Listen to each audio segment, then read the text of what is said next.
Coalició Compromís per Alzira ha reunit els mitjans de comunicació en roda de premsa per presentar els principals aspectes del seu programa electoral, que porta el títol del Cercle de la teua vida, i és que, segons ha explicat el candidat de la coalició, Carles Aranda, Alzira necessita un canvi.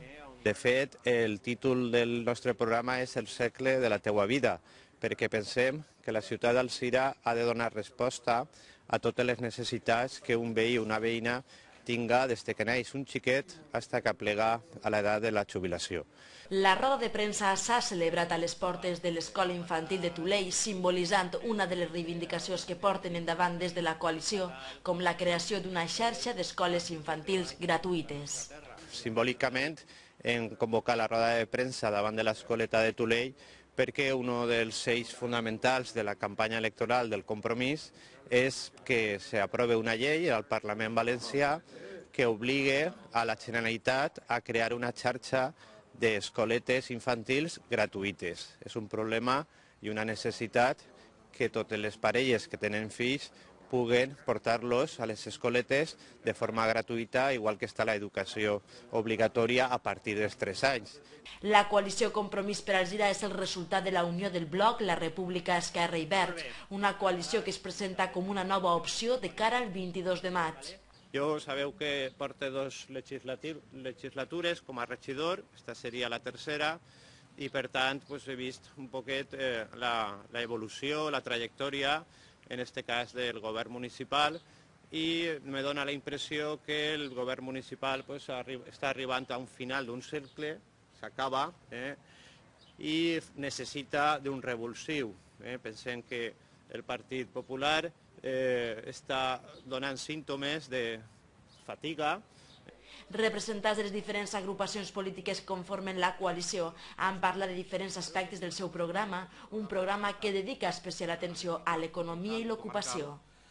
Un programa sensat en el que fem una sèrie de propostes que realment no costen massa diners, com per exemple la realització d'un estudi de mercat o proposar-li a les associacions empresarials junt a l'administració local i a la Diputació la possibilitat de crear un parc tecnològic en el polígon industrial del Pla, i fins i tot proposem una sèrie de mesures d'estalvi a nivell municipal en una sèrie de partides que l'Ajuntament d'Alzira està gastant però que realment no li corresponen a l'Ajuntament, no li corresponen a la institució local fer-se càrrec d'elles.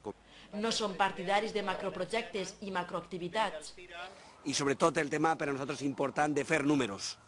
És a dir, ja s'ha acabat el tema de les macroprojectes, de les macroactivitats que donen imatge, només que imatge, i realment malafien i malbaraten tota i buiden la caixa de l'Ajuntament.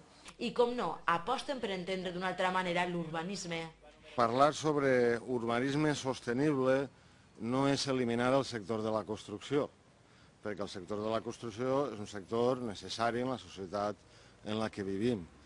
Sí que és cert que tenim que reformular el sector de la construcció si parlem d'urbanisme. Són dues coses distintes. Per últim, Adelaida Pau ha presentat algunes de les propostes que des de la coalició portarien endavant a la ciutat en matèria de serveis socials i esport. Volem per a l'Ajuntament crear un lloc d'ocupació que siga un assessor jurídic. Un assessor jurídic que els ajude a aquestes persones amb minusvalies a poder dur a terme les seues reivindicacions i les seues propostes que necessiten per a millorar les seues ajudes. Al circuit d'Aspar faria falta un gimnast que fos públic, que les persones pogueren entrar i utilitzar. També sabem que els atletes de la Ribera no tenen un circuit de cross, un circuit de cross ben senyalitzat i ben preparat. D'esta manera, Coalició Compromís per Alzira ha donat a conèixer les seues principals propostes en un escenari simbòlic que representa molts dels ideals compartits pels grups que integren esta coalició.